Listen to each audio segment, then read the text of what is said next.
The key to healing Nigeria is a triangle. Bring me any board if you have one. If you don't have, can you draw a triangle on the board? Projector, let them see it. Put the north at the top. And you should know whether left is east and right is east. Put east where east should be and put west where it should be.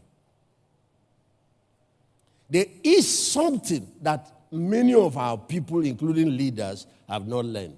Because one of the things we don't teach here in this country, we don't teach it in our school, and we need to start teaching it from primary school all the way to university, is cultural intelligence.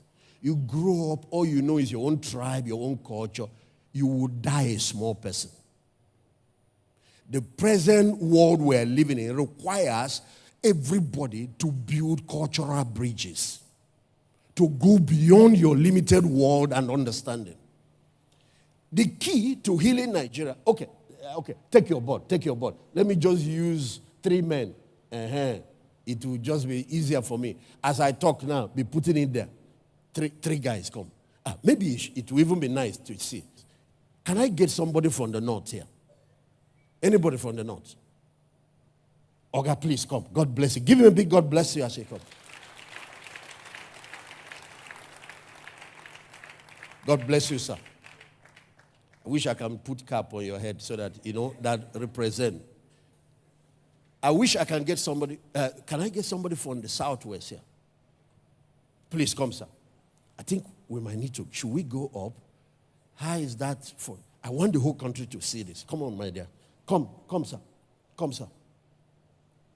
I wish I can also put the cap, the one you always see me on the picture with Bent here. Come. Yeah. Who is... Let the north be in the center. Can I get somebody from the southeast here? Yes, sir. Okay. You look too big or you are intimidating. I need somebody with equal measure. I need equal measure. Triangle is what we are building. One side must not be longer. Thank you, sir. I wish I can put a red cap on your head. See, there are 3 resources that God put in Nigeria. It is not oil. It is not solid mineral. And the day we now learn to synthesize it, we can build this Nigeria we are looking for. The Nigeria that God has dreamt of. You see, I stand in that office. I told you I wear 2 caps.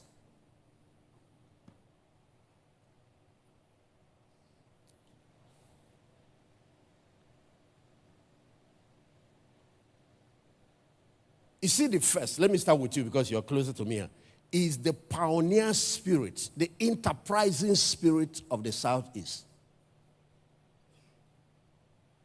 You see all this headache we're having with our economy.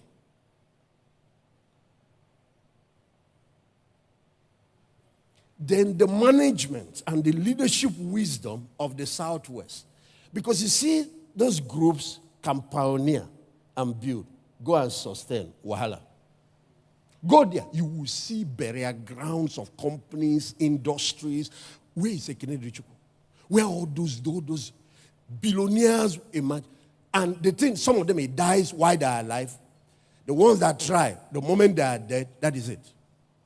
But come here and see the corporate wisdom for building things that last. Whether it is church or anything. These are some of the things that God showed me early enough. He said you have to get this 3-dimensional wisdom so you can be able to have a ministry that has no limit, no cutting edge. You see, if you don't have cultural intelligence, you die in your small world.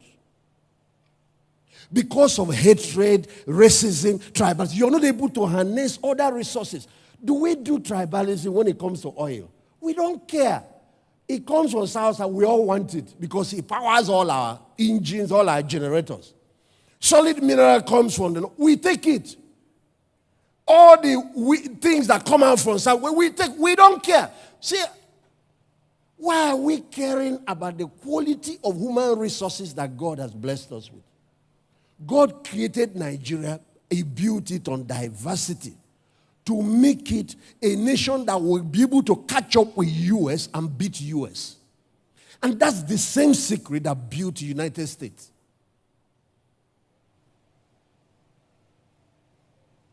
Instead of having one tribe of Israel, God made them 12 tribes of Israel.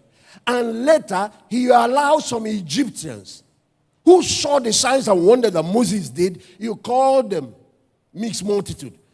Who saw those signs and wonders and joined to observe the Passover. He allowed them to live with them and go and form a new nation. On their way, they met Moses' wife's family, Jethro. The brother of Moses' wife brought his family members because they know the terrain. The Jews have never passed the way. They don't know the terrain of the wilderness.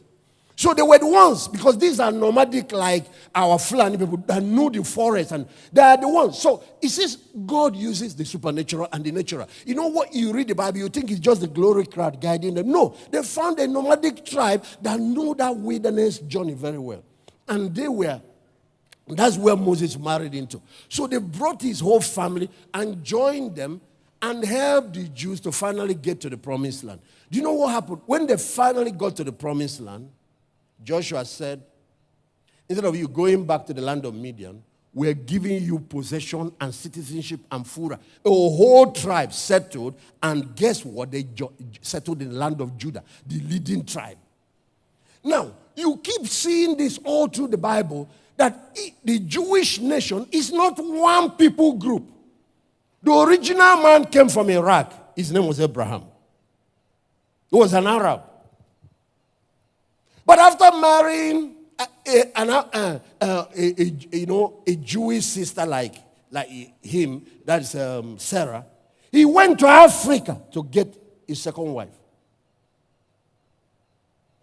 Actually, he got two women from Africa. He got the maid who gave him Ishmael. He went to Egypt to get that one.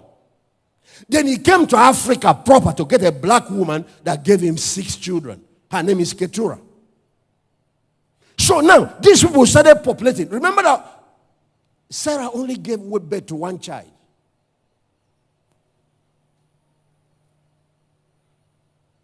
Hagar gave birth to one boy that gave birth to 12 boys. That's how the Arab nation spread. But the African wife started with 6 boys. So as we now look at the Jewish people, you see there are black Jews, there are Caucasian Jews, there are Arab Jews, and all till today, when you go to Israel, go there is one of the most integrated nations on earth. There are Arabs who are citizens, there are Palestinians who are citizens, there are all kinds of people. And then later again,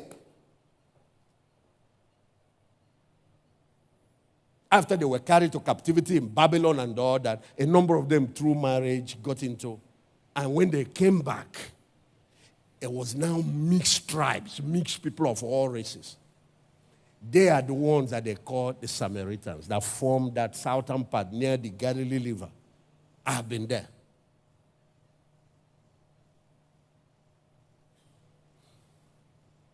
Because the mandate that was given to Abraham is that indeed shall all the families of the earth, all the nations of the earth be blessed. There is no one tribe that has it all. There is no one race that has it all. There is no one people group that has it all. Because God is not unjust. If he carries everything and gives to the Hausa man or the Northerners or the Fulani, the rest of us will be finished. If he carries everything and gives to the Igbo man, the rest of us will be finished. If he carries them, he made sure that everybody has something to contribute, but something that he needs from his brother. He was trying to create a nation on tripod.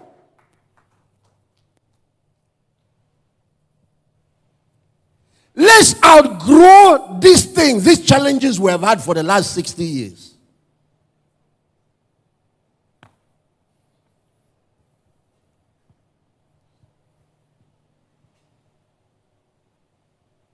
To create this nation, God now added, you know our south, the water side.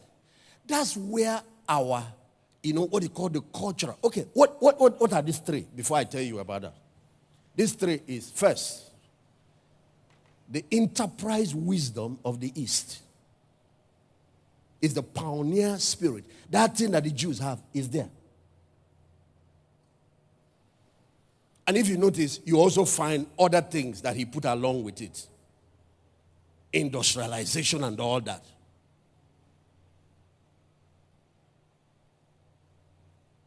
But whatever they were given is so they can contribute to the rest of the nation. In other words, I have made a blessing to all the nations of the earth. Whatever your people have, your tribe, or you as an individual, you are giving it so you can serve the rest. What it means is that as they bring that in, enterprise development will spread all over the whole country. Industrialization will spread because no gift is given to be kept.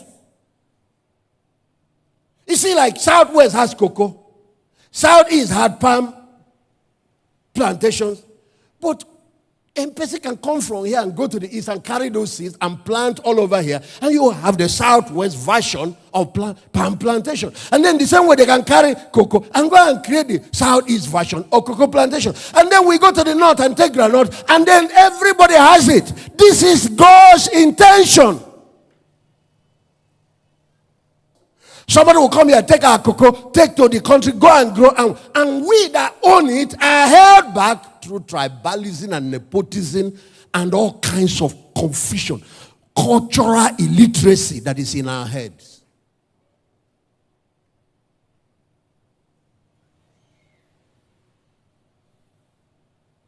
The management, the corporate governance and management wisdom of the Southwest. Because there is none of these things being pioneered, all these business that will last. This is where we should come to get the finest school in management, in leadership, in business administration, in corporate leadership, and so on, organizational leadership.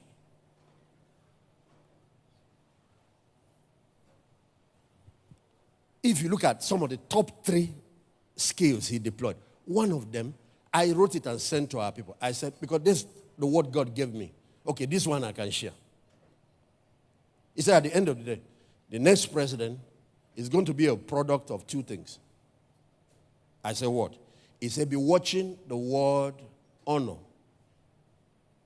and the word loyalty and what produces it. That's what he told me. So I wrote it down. I had 2 different experiences in recent time. But not from one of the end of the triangle, but from that understanding that pulls the thing together. It will have a seed of loyalty and honor. Then on the other end, like this triangle, he will have the seed of empowerment. So I said, what do you mean by seed of loyalty and honor? He said, for example, watch whosoever they served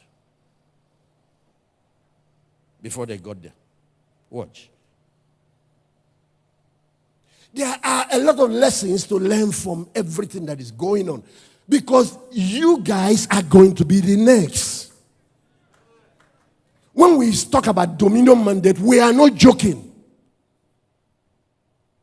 You must register in the school of dominion and be learning from things, and don't allow cultural illiteracy blind you from benefiting from corporate wisdom.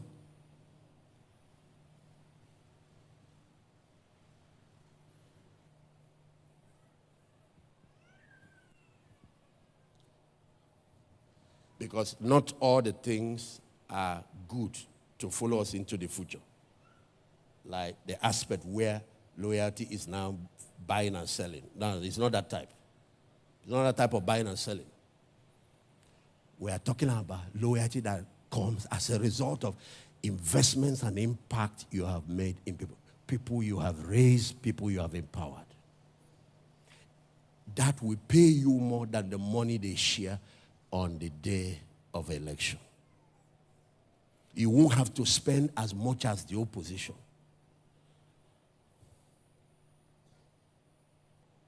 So you see, the East has a lot to learn from the West. The West has a lot to learn from the East. But the West and the East has a lot to learn from the North. Why there is enterprise wisdom in the East, there is corporate wisdom or management wisdom in the West, there is political wisdom in the North. These people are masters of the game. governance. Anybody that takes them for granted is doing it at his own.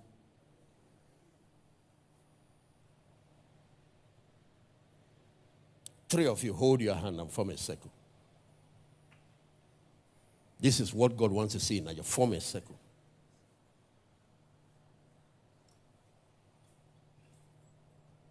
This is what God wants to see. And then the current will be flowing around, flowing around, flowing around. After a while, the deficiencies of the East has been balanced by the resources of the other two.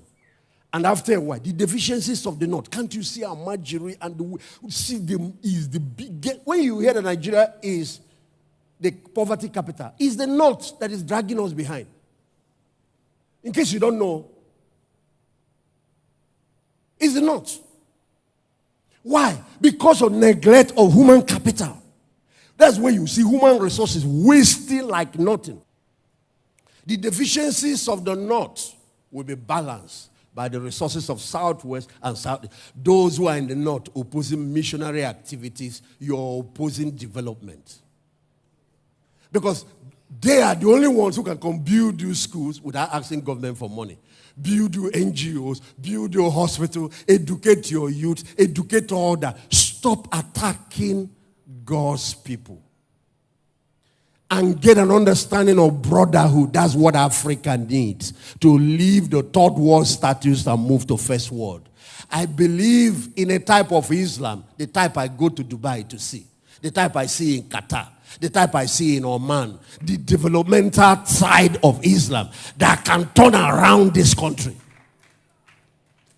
So there are deficiencies in all the sides. Go to the southeast, where the young men will not go to school. They leave primary school, jump into markets. And when they finally make all the money, it's like sand in their hand. Because you now have money, but the human being is not developed. And all the beautiful girls there have want to go outside and marry people that are refined. And they're angry about it. Somebody should make a law. If you don't get your GCE and your JAM, if we find you in the market, you should be arrested. That one, God has given it to them, but education is what refines a person. And when you meet the ones that are refined, they are beautiful people. They are good people. But if you remove human refinement and refinement of your values,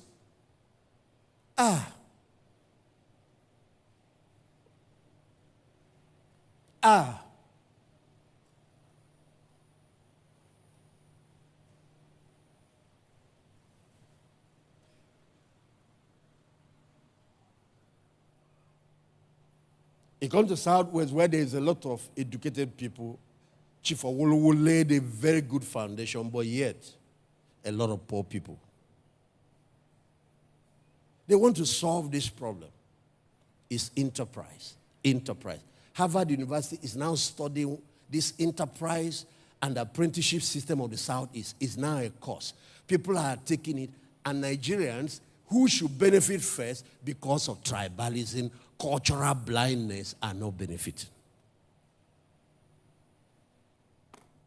Is that Jewish phenomenon that you read in your Bible? When your brother serves you 6 years, at the 7th year, you release him. And when it's time to release him, you don't look for loan in a bank, because that apprenticeship and enterprise system solves the problem of startup capital. You don't look for loan in the bank, because he only learns the business maybe for 3-4 years. Then another 2 years is to build the capital he will use. So when he finishes, he shares the money with his boss. The company that he has served takes a portion. He takes the other portion to go and launch his new enterprise. This is the Jews. That's how the Jews. Now, today we talk about non-interest banking and all that. Yes, there is nothing like non-interest.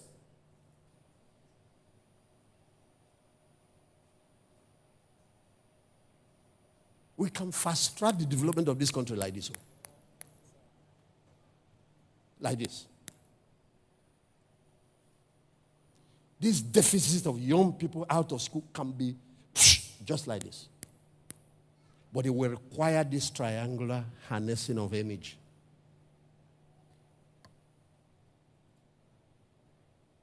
I see some of them abroad when I travel.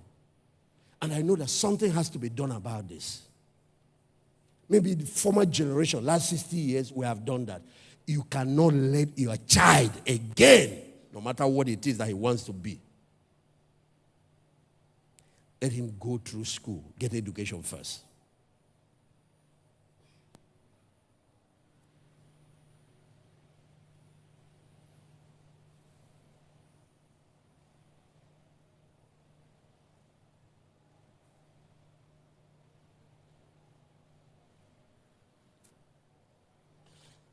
The former area, the riverine area, I was in Calabar last week, I think. Oh my God, when we landed and we started driving, I just felt like I was in Bahamas. And Bahamas, black people, most of the Caribbeans are black people, here black people. And that same atmosphere, the greenery, the lush beauty of nature. Because that's where the tourism potential is highest. They control most of our sea and waterways. Thank God that Lagos also has it and all of that. But too much of commercial activities and buildings not allowing us here to harness tourism. Thank God for the Eco-Atlantic City anyway. Our beaches are bare. And we travel from here to Dubai, travel from here to Bahamas, travel to different parts of the world, Florida and the rest of them, to go and see wonders where Bahamas, most of their foreign exchange is coming through tourism. And you see our South. And the only thing we see there is the oil. That's not it.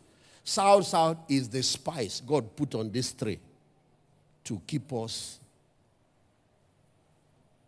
Salt, when you finish, you put all the ingredients. But without salt, the soup will not come out. That's South. So the only thing we see there is the oil. We don't see anything in human beings. Our head is focused on natural resources. We don't see anything in human resources. That is our cultural headquarters. Arts and culture.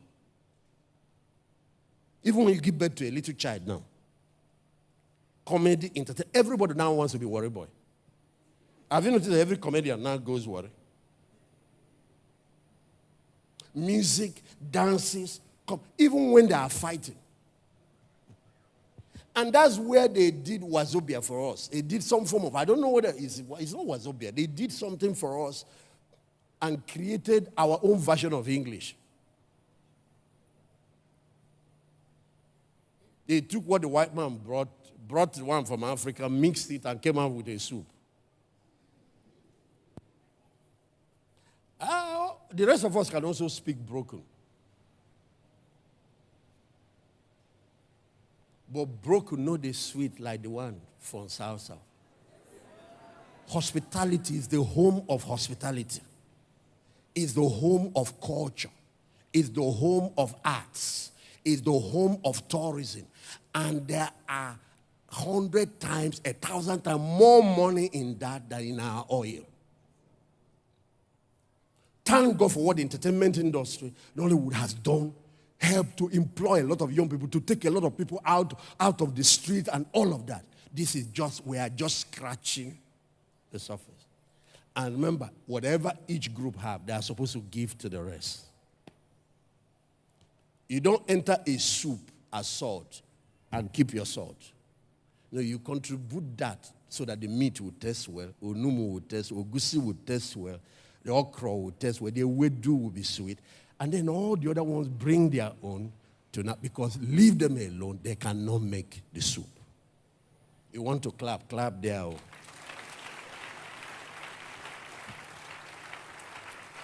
God bless you, my brothers. God bless you. God bless you. We're going to sing God Bless Nigeria, but before I do, my job is healing. My job is super glue. My job is opening of eyes.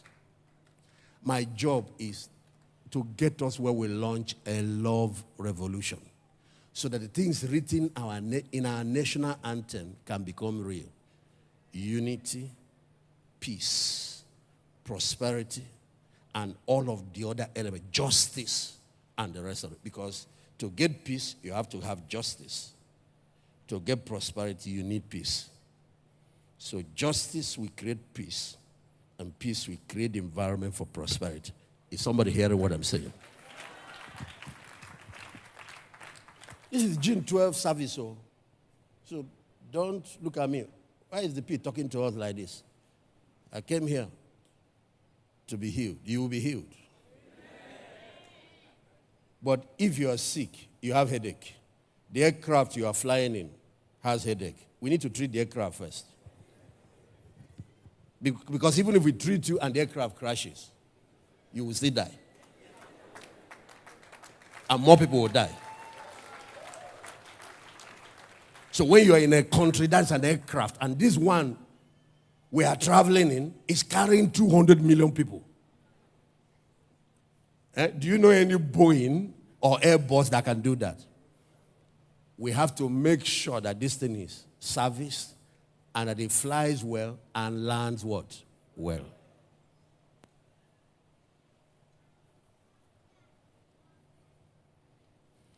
Because you see, these people, you want to kill yourself for.